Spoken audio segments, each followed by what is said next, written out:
और कल रात में फारूक शाह साहब से भी मेरी गुफ्तगू हुई इस बारे में। दूसरी बात यह है कि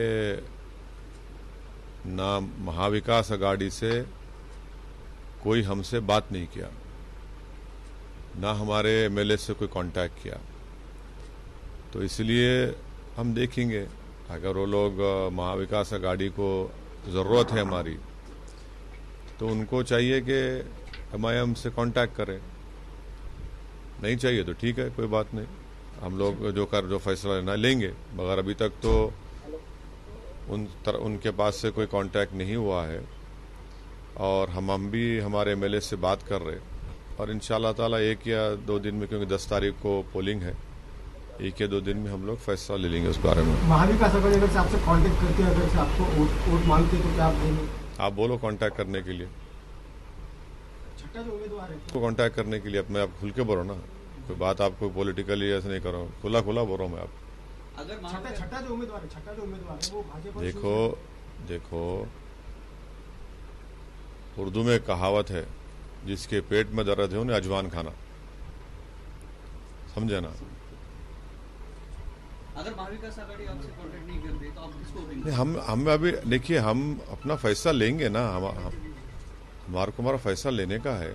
हमारे आज या कल में फैसला लेंगे हम लोग। हमारे मालेगांव में जो हमारे मुफ्ती इस्माइल साहब हैं, हमारे पार्टी लीडर हैं विधानसभा में, मेरी उनसे बातचीत हुई। वो मुफ्ती इस्माइल साहब से इम्तियाज जलील साहब भी बात किए, हमारे जो महाराष्ट्र के सदर हैं। और कल बहुत देर तक रात में मेरी फारूक शाह साहब से बात हुई और उनके दोनों विधानसभा के डेवलपमेंट के बारे में मेरी बात हुई। वहाँ भी डेवलपमेंट के इश्यूज है। तो ये सब चीज़ें देखते हैं क्या होता है। सर, महाराष्ट्र के जो मुख्यमंत्री उद्धव ठाकरे, उनकी कल औरंगाबाद में एक रैली है, जनसभा को संबोधित करने वाले हैं। आपकी क्या रिएक्शन है इसमें? अरे लोकतंत्र है, कोई भी जा सकता है जनसभा करने। मैं भी जाऊंगा औरंगाबाद को इंशाल्लाह, मेरी भी सभा होगी, हमारी पार्टी की सभा होगी। मोदी सरकार जब अरब देशों में इसकी रिएक्शन है, तब कहीं जाकर इलेक्शन हुआ, और अब जो इलेक्शन हुआ चाहिए काफी इसके लिए। देखिए 10 दिन के बाद जब अंग्रेजी टाइम्स नाउ चैनल पर बीजेपी के नेशनल स्पोक्सपर्सन ने प्रॉफेट मोहम्मद सल्लल्लाहु अलैहि वसल्लम को इंसल्ट करने की कोशिश की, तो उसके 10 दिन के बाद प्राइम मिनिस्टर प्रधानमंत्री नरेंद्र मोदी रिएक्ट करते हैं। 10 दिन तक क्यों रिएक्ट नहीं करे? आपके ही चैनल्स ने मेरे भिवंडी के भाषण का दिखाया था कि मैंने प्राइम मिनिस्टर से अपील की थी, रिक्वेस्ट किया था कि आप देश के प्रधानमंत्री हैं, यहाँ पर 20 करोड़ मुसलमान रहते हैं, वो भारत के नागरिक हैं, आप अपने चीफ स्पोक्सपर्सन के खिलाफ एक्शन लीजिए। आप नहीं लिए। आप 10 दिन के बाद एक्शन लेते हैं। क्यों एक्शन लेते हैं भाई? क्योंकि जब देश के वाइस प्रेसिडेंट प्लेन में हैं, ख़तर को लैंड करने से पहले ख़तर की सरकार कहती है कि हम वाइस प्रेसिडेंट का जो बैंक्वेट था उसको कैंसिल कर रहे हैं। जब वो लैंड करते हैं, ख़तर की सरजमीन पर हैं वाइस प्रेसिडेंट वेंकैया नायडू साहब, तो ख़तर भारत के एम्बेसडर को बुलाकर डिमार्श देता है और कहता है कि आप माफ़ी चाहो, आपके बीजेपी के स्पोक्सपर्सन ने रसूलुल्लाह सल्लल्लाहु अलैहि वसल्लम को इंसल्ट करने की और अनाप शनाप उन्हें बका है। इससे बड़ी तकलीफ और तौहीन नहीं है भारत के लिए कि हमारा देश का वाइस प्रेसिडेंट एक फॉरेन कंट्री में है और उसी फॉरेन कंट्री के लोग जो मेज़बान भी हैं और हमारे एम्बेसडर को बुलाकर ये कहते हैं। तो अब तक 16-17 ममालिक ने इस पर अपना रिएक्शन दिया है। तो देश के प्रधानमंत्री को समझने की ज़रूरत है कि आपकी सरकार, आपकी पार्टी खुद भारत में अल्पसंख्यक समाज मुसलमानों के खिलाफ एक नफरत का तूफान आपने खड़ा कर दिया। आपने भारत के बाइज्जत मुसलमानों के खिलाफ एक ऐलान जंग का ऐलान कर दिया और इसी वजह से हम देखते हैं कि आप ही के नेशनल स्पोक्स पर्सन ने अनाप शनाप बकवास बकी। ये बिल्कुल, अगर ये कोई कह रहा है कि सिर्फ सस्पेंशन से काम हो जाएगा, नहीं। अगर बीजेपी ये मानती है कि इनके नेशनल स्पोक्स पर्सन ने, जो नेशनल एग्जीक्यूटिव कमेटी के मेंबर है, उन्होंने पार्टी लाइन से हटकर कहा है, तो उनको आप अरेस्ट करवाइए। ये क्या बात है भाई कि आप खाली सस्पेंड करके समझ रहे हैं कि नहीं, आप उनको अरेस्ट करवाइए, कानून को इस्तेमाल करिए। अगर कोई फेसबुक पर या ट्विटर पर या कोई वीडियो बनाकर नरेंद्र मोदी के ऊपर अनाप शनाप बक देता है देश के प्रधानमंत्री, तो आप 24 घंटे में अरेस्ट कर लेते उसको।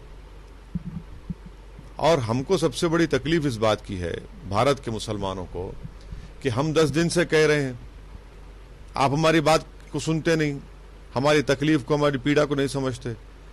मुसलमानों के लिए सबसे बड़ी चीज, सबसे महबूब चीज जो है वो प्रॉफिट मोहम्मद सल्लल्लाहु अलैहि वसल्लम की जाते गिरामी है।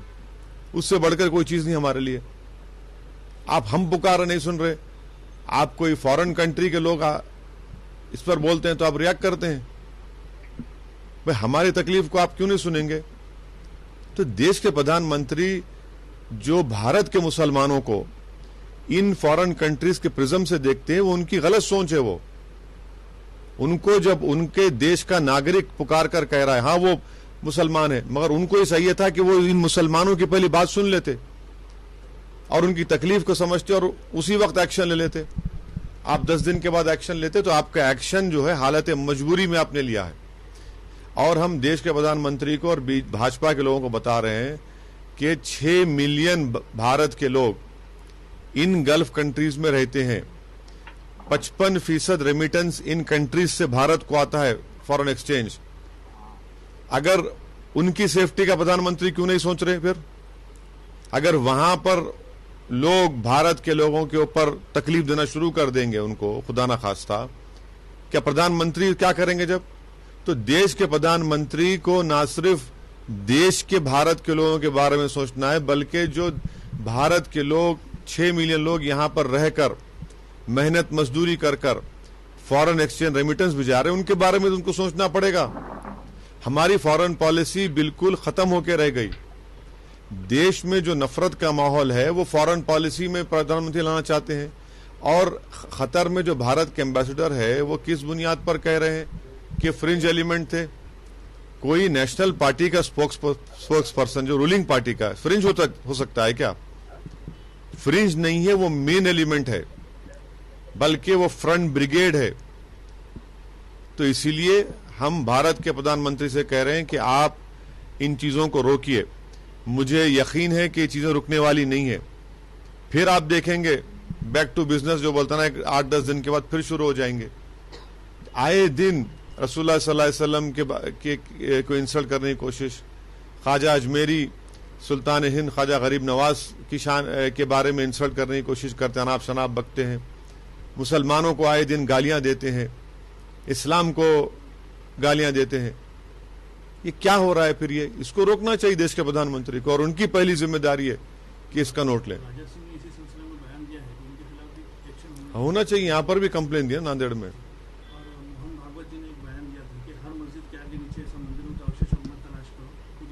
ये सब ड्रामा है, ये छोड़िए। मोहन भागवत का ये जो पिटिशनर्स गए ज्ञानवापी में, मथुरा में, क्या इनका ताल्लुक आरएसएस से नहीं है? इनका ताल्लुक आरएसएस से है। बजरंग दल बनाई गई 1984 में 3 मकसद के लिए, राम मंदिर के लिए, काशी के लिए और मथुरा के लिए। ये पिटिशनर्स को रोकिए ना फिर आप। ये तो आपके बंदे हैं पूरे, आप ही के आइडियोलॉजी के लोग हैं पूरे ये लोग। ये क्या बात है कि आप ये बोल रहे हैं कि अरे आपके पार्टी के लोग स्टेटमेंट दे रहे हैं। तेलंगाना का आपका बीजेपी का सदर कह रहा है कि मस्जिद खोदो, हर मस्जिद को खोदना पड़ेगा, उस पर क्या करेंगे आप? और मोहन भागवत साहब बार बार ये कहते हैं कि मुसलमानों के पूर्वज हिंदू थे। आपको कैसे मालूम भाई? तो अगर आपको मालूम तो फिर क्या मोहन भागवत के पूर्वज बुद्धिस्ट थे क्या, जिनको जबरन फोर्सिबली मजहब तब्दील कर दिया गया उनका? बार बार कहते हैं। कैसा कहते हैं भाई आप? और कहते हैं कि इस्लाम आक्रमण करने वालों की तरफ इस्लाम आया केरला में, ट्रेडर्स की वजह से आया, उलेमा की वजह से आया, सूफियों की वजह से आया। और भारत की बल्कि पूरे बरसगीर की पहली मस्जिद तो केरला में बनी, और जिसका मिनिएचर रेप्लिका जो है भारत के प्रधानमंत्री नरेंद्र मोदी सऊदी अरब के बादशाह को दिए। क्या बोल रहे हैं वो लोग?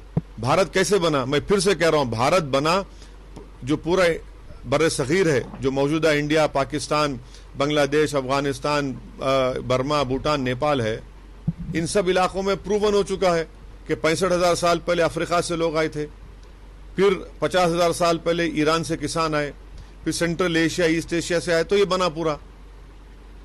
ये क्या बात है? आप बार बार इस तरह के अनाप शनाप गुफ्तगू करते हैं। वो सियासी तौर पर मुस्तहकम बनाना चाहते हैं। इस सिलसिले में आपने बंगाल का भी इलेक्शन लड़ा, बिहार और यूपी में, लेकिन कोई खातिर खातिर 2 रियासतों में तो आपको कामयाबी नहीं मिली। अब गुजरात में भी आप जा रहे हैं, तो कहीं आप समझाने में कम पड़ रहे हैं या मुसलमान इस स्ट्रेटेजी पे है कि नहीं, देखिए, जमहूरियत है, आवाम को इख्तियार है कि किसको वोट दें या ना दें, वो उनका फैसला है। हम उस फैसले को कबूल करते आए हैं। जहां तक यूपी का मामला है, अब आप बताइए, यूपी का मुसलमान आप जाकर पूछे, ठगा महसूस कर रहा है अपने आप को? इतने बड़े बड़े फसादात, इतने बड़े वाकयात हो रहे हैं। समाजवादी पार्टी को मुसलमानों ने झोली भर भर कर खैरात के तौर पर वोट दिया।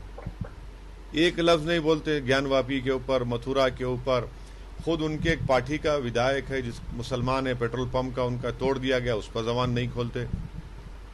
कानपुर में गड़बड़ हो गई, आप उस पर कुछ तबसरा नहीं करते। आपके बदायूं में ने एक जगह, एक मुकाम पर एक मुस्लिम लड़के को पुलिस वाले मारकर उसके रेक्टम में लकड़ी डाल देते हैं, आप कुछ नहीं बोलते। तो ये अब उत्तर प्रदेश के मुसलमान अपने को ठगा महसूस कर रहे हैं। जहां तक सवाल है गुजरात का, हमारे वहां पर अहमदाबाद में, मोडासा में, भरूच में, गोधरा में हमारे कॉरपोरेटर्स हैं, और मुझे पूरा यकीन है कि इंशाअल्लाह ताला जब असेंबली के इलेक्शन होंगे विधानसभा के, हम बेहतरीन परफॉर्मेंस करेंगे। देखना आप आने वाले दिनों में लोकल बॉडी इलेक्शन है महाराष्ट्र में, आपकी पार्टी की क्या रणनीति है? नहीं, हम लड़ेंगे, उसकी तैयारी है, इसीलिए आज लातूर जा रहे हैं।